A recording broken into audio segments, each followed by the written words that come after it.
an overview of some of the experiences that we've had in the Colorado Biostatistics Consortium. So it's going to be, you guys may have a lot more questions and I may not be able to answer them all because they're not all my projects, but they will be far less detailed than Miriam just shared.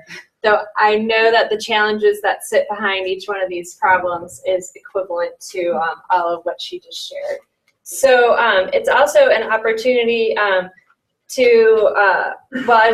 actually I took that slide out. Just so you guys know, the Colorado Biostatistics Consortium is a campus-wide biostatistics resource, so it's about 7 PhDs in it. Some of them have been here today. Devashis will do some work for us too. And then there's 3 MS and 3 students, and we see a wide variety of projects. So this is an opportunity to tell people that even this is the place you come if you know no one. We help you find the best experts on campus, and lots of times it's us, but we work on a large variety of projects, and people aren't always aware that we work on methodology issues and stuff too. So I'm going to go over the overview of this is really on these big data problems. What are just additional challenges that we face? And those go across nearly every one of these projects, regardless of what they are, what their outcomes are, or if they're a cluster randomized trial or not. So the one experience that I'm going to share with you today is variables are hard to define. So Miriam just went through a ton of examples. So we spend a lot of time on the front end making sure that the variables are identified. They actually, one person said, sometimes they come and the investigator says, I want to measure this, and it's not even in the data set. So we spend a lot more time on that front end correctly figuring out what they mean and are they really what the investigator thinks that they are. And that doesn't happen as often in these really well-defined epi-cohort studies. So actually we spend a good chunk of the entire project there. One of the projects that I'm going to present is a completely overpowered study. So we work with people in power, but we also spend a bunch of time saying we can't look at p-values. And so the one example, the statistician said, I took all the p-values off because everything was significant and they were going to be super excited, and the findings are teeny tiny. So we have to keep that in mind when you can actually have lots of people and you lose them in the study, and then it's not so overpowered. But a lot of these, when you have 1 million people, what's a p-value? Then we also get people to say, I have tons of data, I have 56,000 expression levels on 3 people, and we have to break the news to them that, wow, you're really underpowered. So big data presents with all these interesting challenges of thinking you have lots of stuff, I can find anything, but it's not clinically meaningful. Or, wow, I have lots of data, I'll be able to find everything, but really you didn't collect enough people to find anything at all. So the problem that I've pondered a bunch for a review that I got on a small data set, now that I know what big data really means, is matching versus using the whole population. And so it's really not clear and problem specific. And Devashis, who spoke to you this morning, told me I was cool with this answering back I wouldn't match, and then he broke the news, oh, all this new research in causal is saying you should match. So now I'm really stuck with it really problem specific, whether it's actually beneficial to throw out data. And the conundrum for me as a statistician is how can I tell people to throw away data? Yeah. So I think that's come up a bunch of times. And then I know you guys had a data management thing. I can't stress enough, especially as the director of a consortium, we have massive practical issues with big data.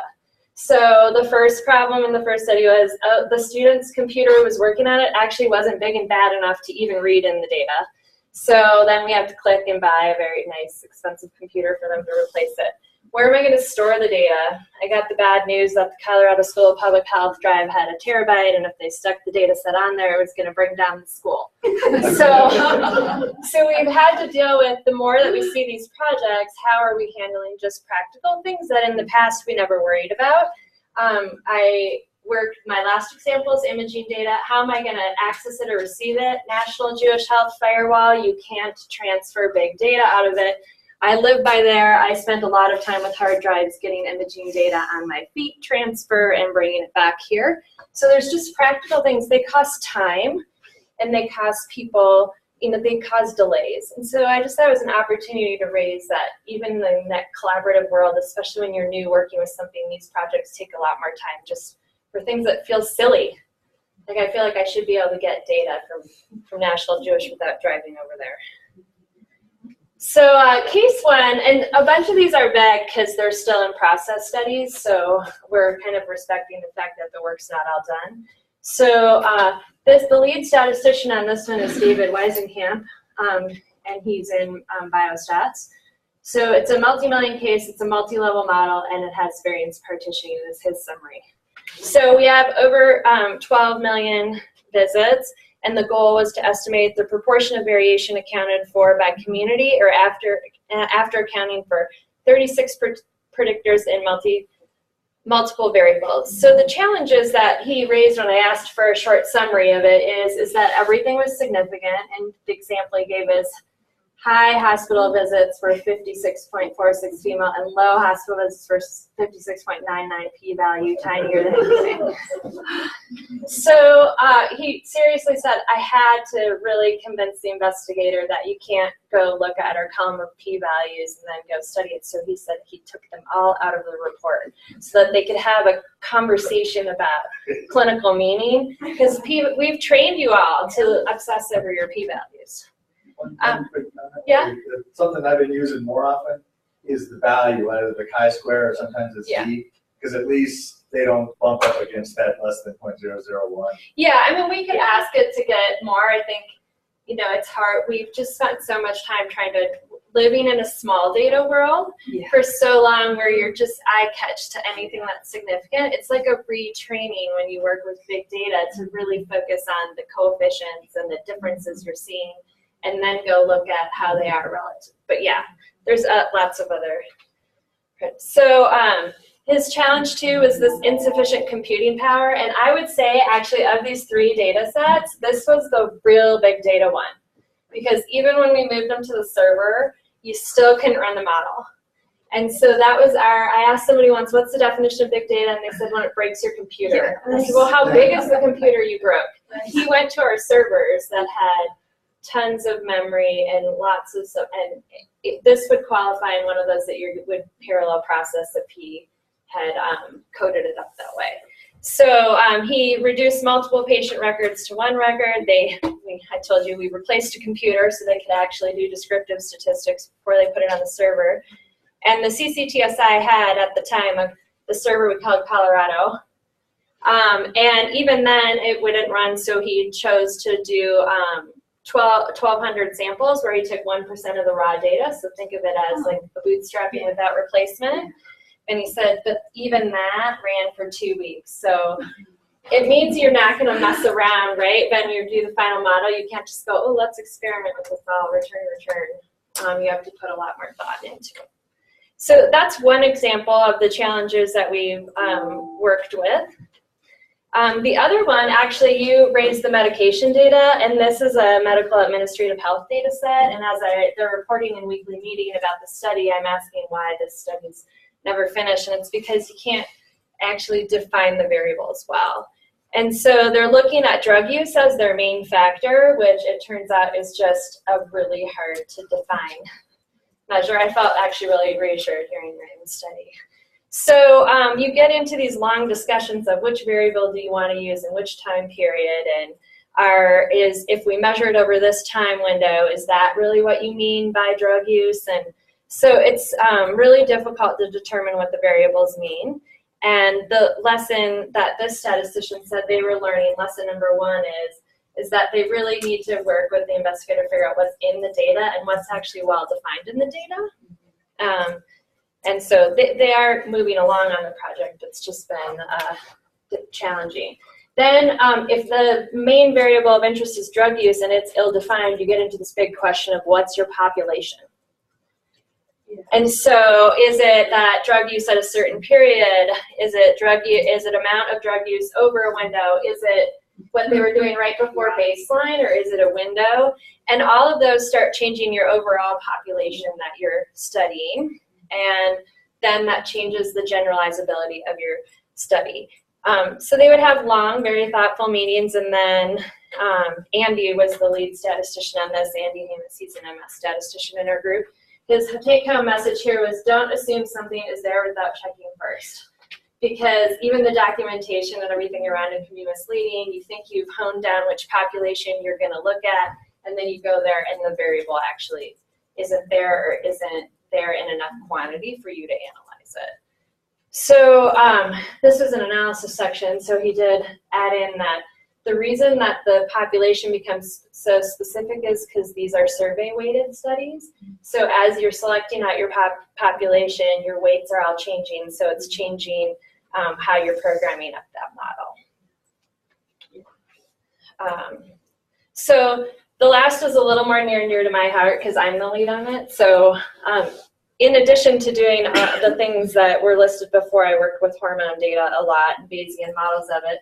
It turns out the methodology there works nicely for looking at lung CT images, and that there's not a lot of statistical development with this data, and I'm learning why.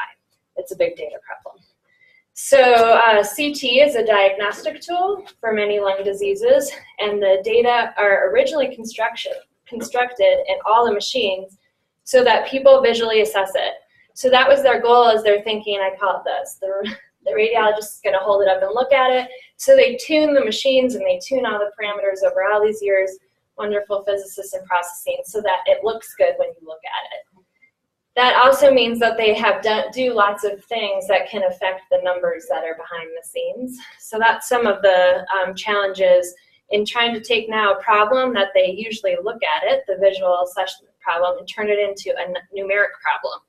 Because it turns out, on the next slide I'll tell you, it's not very useful to find genetic conditions if the outcome is yes, no. Lung disease, yes, no. And then you hold up a picture and they have tons of different patterns and tons of different issues in it, and you grouped all those people and do yes, diseased. So what we're trying to do is figure out what different measures of interest are out of all of this sea of numbers. So just to give one picture, this is a picture that we get, it's one slice. So the image is a collection of intensity functions, which are measured in Hounsfield units, and they're density measures. More dense things are higher numbers. Air is a minus 950, and bone is much, much greater than 300. So white things are bone. We get up to 512 slices going from top to bottom or bottom to top. And this is one slice from one individual. So we also get things that aren't lung. So lots of people spend a lot of time first figuring out how to draw the boundary around there with cut points and thresholds. What was staggering to me is I thought, well, this is great. We've done so much work in the brain. We'll just steal all those methods and we'll apply them here. And my advisor from many, many years ago at Michigan laughed at me because he said, the brain is 78 by 78 by 78. You're 512 by 512 by 512, so you have 134 million numbers per scan to sort through. The scale of the problem is going to blow up anything that was done on the brain, and he's right. I hated to tell my advisor he was right. So we work usually with one slice. And what I'm going to show you at the end is actually a Bayesian model while it's running its fit. We work to look for genetic and environmental conditions, but right now we're really working with the investigators to figure out how to define different emphysema patterns in the lung. And the idea then is that maybe if we can get a numeric measure that exists on a continuum or a set of numeric measures, that gives you more information than the yes, no. And so when you're trying to find small effects of stuff, maybe having a broader measure of something will be helpful. We're in the early stages. So what we do is we work with one image slice. There's a predefined threshold. If your box number off your scan is below minus 950, we think that's air, no longer healthy lung tissue, and an emphysema means the tissue's died and it's forming what they call an air hole. People don't love that threshold, but that's what we're going with right now. What that does is it creates a picture then. If I take that other picture I gave you, is it will create, nope, I only have a video of it, a picture then of zeros and ones. And so what we're trying to do then is apply lots of spatial models, and they're called point process models, to look at how those zeros and ones spread out over the lung or aggregate. So we're trying to take what is, on one slice, 256,000 numbers and distill it down to 3 biologically meaningful numbers. And so the little video, if it'll run today, so let's see. This is why you love having students, because they do things in R that I didn't even know was possible. So this is his algorithm running. Each one of the pictures is one step in his MCMC. Each one of the circles is one cluster of diseased tissues. And his algorithm identifies then the blue dots as the center, how big these clusters are, and how diffuse, so we get a variance covariance matrix out of it. So he's doing okay. He's very irritated that this was 2 and not 1. And his aim 2 of his dissertation does not have that problem, which was his own idea, so he really feels very happy now. I would have had him come, but he's out of town. And so this was a simulated data set, not a real lung. But if I showed you the numbers, then we apply this across many parts of the scan, and so we're going to study how this clustering changes from above and below. And then the last part of it will be to look at it in association with biomarkers. So the take-home messages is that big data, as you said, it's an opportunity. It presents with really interesting design and analysis challenges, and we actually love to see these projects because every single one of them makes us think hard.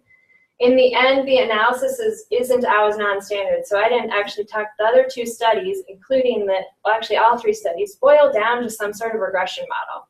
But you spent a lot of energy figuring out how that to be a good regression model, because the principles of things like measured without error break down, and the principles of having like the matching problem. So the biggest challenges are defining the measures of interest because the data are messy and the problems are vaguely defined.